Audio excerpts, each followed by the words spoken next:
What's up, guys? Welcome back to a brand new episode. I'm your host, Disco, and today we're going to be talking about Phil Scott, the current Republican governor of Vermont. And yes, I said the current Republican governor of Vermont, but yes, he is one of the most popular governors in the entire country. Actually, according to Vermont's own WCAX at 3 news, it says poll finds Scott retains highest approval rating among governors in U.S. Now that brings us to a question. All the other candidates suck in the Republican primary. All of them suck. All of them have these like far right wing views. Um, take Doug Berman. He was part of take Doug Berman for example. He comes from North Dakota, so you pretty much get him in like pretty much. I'm just looking at his views already, and I am looking at a very bad screen right now. Ooh. What happened to my screen? What happened to my screen? My screen's gone. Anyways, there we go. It's back. But take his views, for example. Fossil fuel industry. He's a ban on abortion, LGBTQ rights.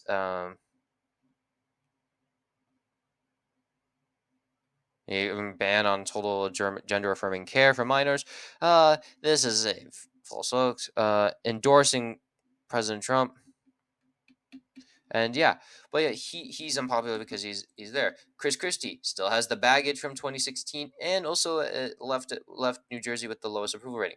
Ron DeSantis because he's Ron DeSantis. No, because he's actually very unpopular, and he has these far right wing views that nobody likes, and people have already rejected him.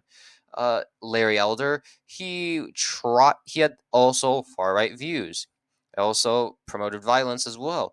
Also, lost like badly against Newsom. I mean, when recalled, Newsom won easily.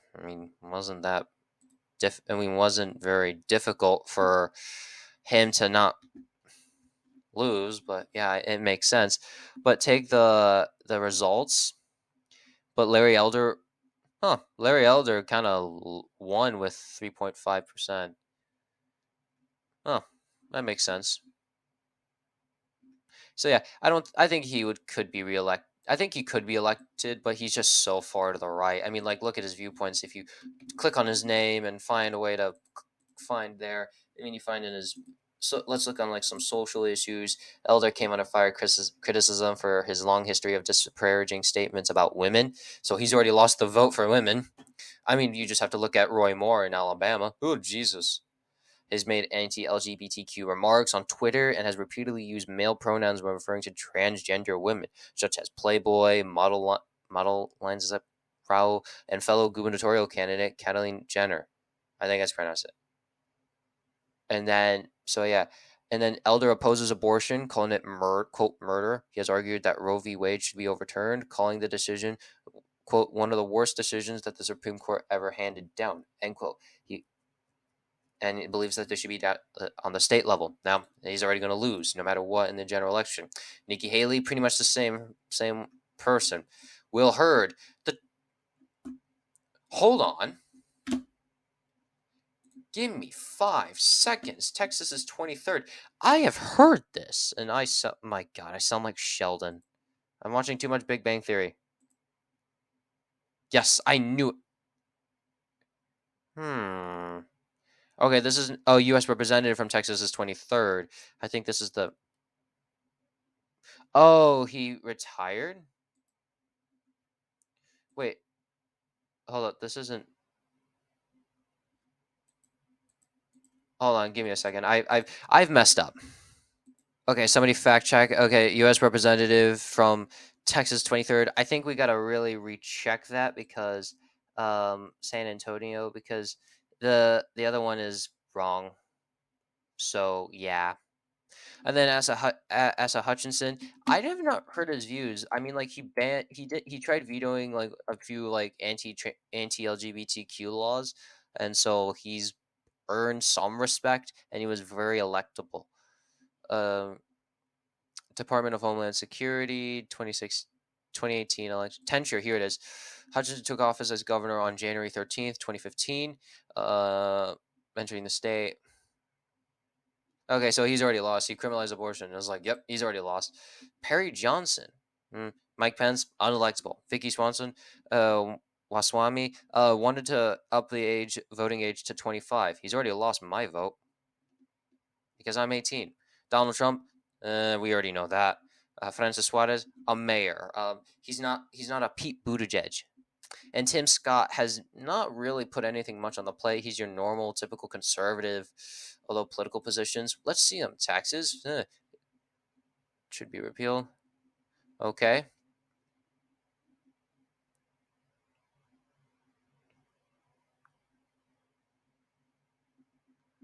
Okay. Labor, LGBT, China trade. He hasn't talked anything about LGBTQ.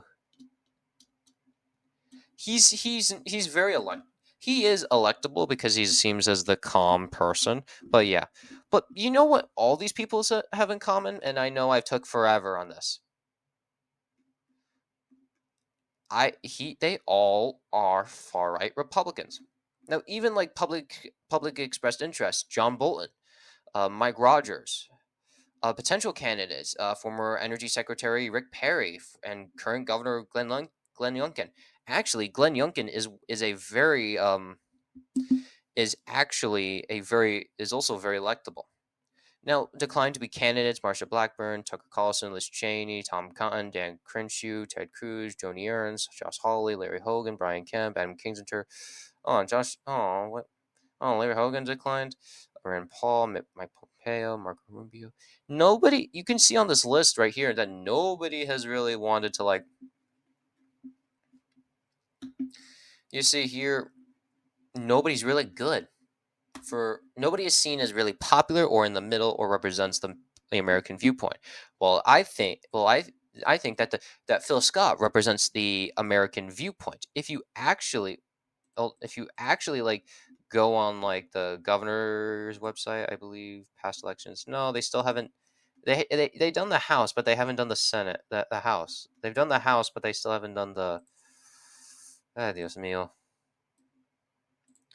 Now, if you look up Phil Scott's viewpoints, he's actually very centered in the American ideal. Now, take his political positions. Okay, he's a fiscal and budgetary. Scott is a liberal Republican. As candidate and governor, he is known to quote embrace moderate and sometimes even liberal policies. His views can be described as fiscally conservative but socially liberal. Okay, honestly, it is the other way around that the country is in. Whoops. But he does something that what my teacher used to call play Y, do not play X. So you want to play Y. So he's very open to compromises in state legislatures, even though the legislator could just easily veto him. He's open to the idea of compromise. Take taxes. The FY18 budget Scott signed into law did not include any new or increased taxes or fees. He said that he opposes any new taxes, but signs a bill raising property taxes, which is a typical thing to do. Economic development, doing them. But if you do this, Scott signed a bill requiring Vermonters to have health insurance. Yeah, but this is coming from a Republican, and this was a thing back in the Obama administration. Also, in April 2021, Scott was criticized for implementing a race-based COVID-19 vaccination schedule. In response, he released a statement condemning what he called a racist response to. Oh, my bad. That's something else I'm reading. My bad. Fee for service based healthcare system and suggested more quality curve. So he's basically open to the idea. Education.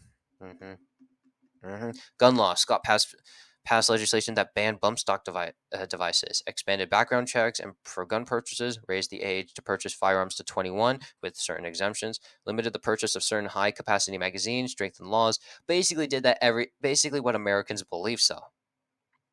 Government reform and modernization, annual legislative session to 90 days. Okay. Transportation.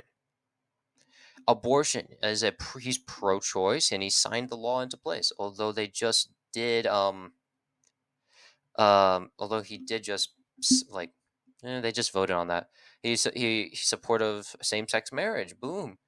Legalizing marijuana. Opposes Trump's immigration policies. Clean water funds, and basically trying to get the state back on track on environmental issues. But what if he were to be going up against Joe Biden? So let's put that in perspective. Let's put Biden, who let's not put vice presidential nominees right now, because that has so many implications and we have absolutely no idea. Now, first things first, Scott is incredibly popular, so I do not see him any problem winning these states. So take Alaska as well. I will put Alaska in the column. Okay, but what else are we gonna do? What else is there gonna be? You notice how there's 424 still to like put in. Well, I'm gonna put some other stuff that's gonna blow people's mind. I think in Maryland, Massachusetts, and California, it's going. No, okay. Sorry, my mouse is doing something. I think these states will. Hawaii as well. I think these states would be very much so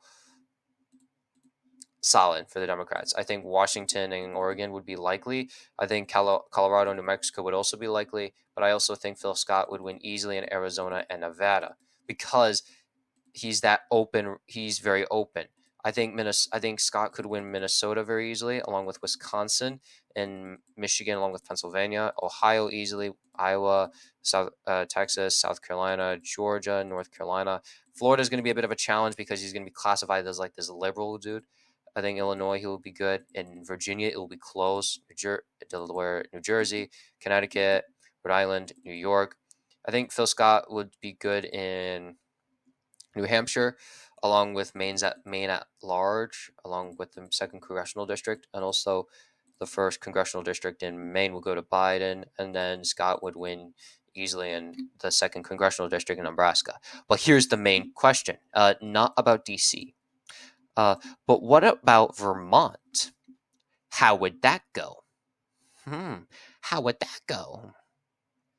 So as usual, it would be. But I was at first, I was like, Democrats are going to win it solidly because it's a presidential election year, kind of like how Glenn Youngkin will lose the state of Virginia. But no, I don't think they're going to win it by that much. I think it'd be a likely margin for the first time in a long, long, long time. Wait, does it go back now? Nope. Vermont is in the likely column. Actually, since the year 2000, when Gore won the state by 9.9 points. So yeah, this is what I think.